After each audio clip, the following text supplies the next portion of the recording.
गुआ और बाली रे तिएरी विश्वर सबु बड़ बालुका शिल्प डियन ग्रुप एवं पद्मश्री सुदर्शन पट्टनायक मिलित सहयोग ऐतिहासिक कटक बालीजात्रा 2025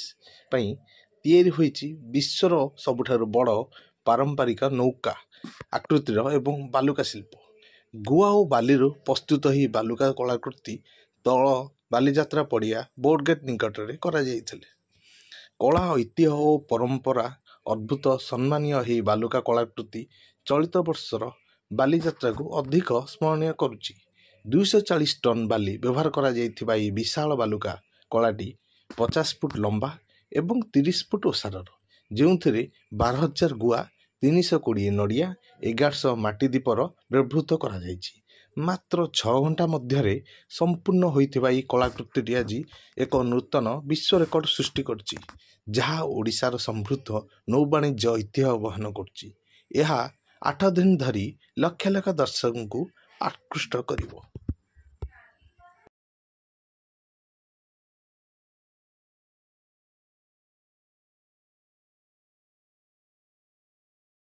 कौन प्रदर्शन कर रेकर्ड को आसी देखो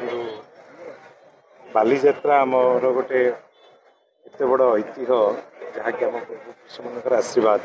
आज जदि आम माटी ठिया से आशीर्वाद जो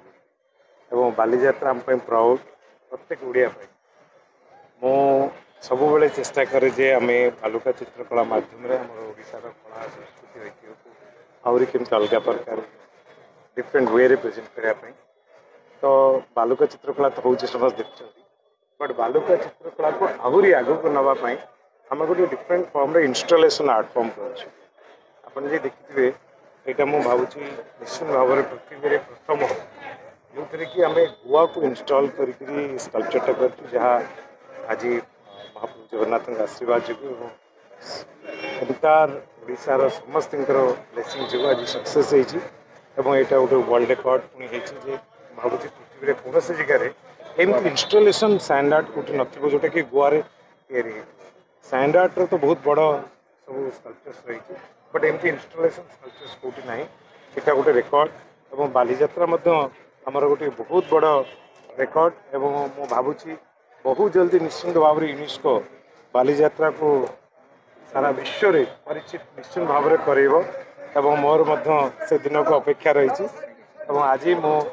अत्यंत आनंदित मो सहित आम स्कूल सब स्टूडेंट माने एवं डियन ग्रुप सहित आम मिसिक एक्चुअली स्कल्पचर करूँ कहीं recently honourable prime minister Narendra Modi ji जो बॉम्बे रे बालीजात्रा करूँ मु स्कल्पचर करी से देखिक एत खुशी होते पुणी से मन पड़ता कहीं आपण मन थी गोटे थर बालीजात्रा आम बालुका चित्रकला करूँ से ही समय ऑनरेबल प्राइम मिनिस्टर से बाली रे जाकि इंडोनेशिया रे बालीजात्रा विषय एवं मु भावुँ जो मैंने बालीजात्रा को बुलिया को आसवे समस्ते आसवे और देखिए गोटे यूनिक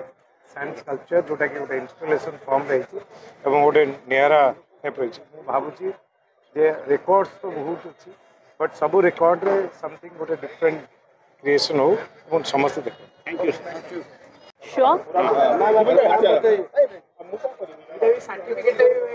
नहीं सेटा फाइनल नहीं जीवा परे आगे इंटरव्यूटा सर आगे आगे मैडम आपण खाली कहि दियो तो तापर नहीं जीवा Okay, I am Sushma Narvekar, Chief Editor from World Records Book of India. We are coming from Mumbai. यहाँ पे बाली 2025 जहाँ पे पद्मश्री अवार्डी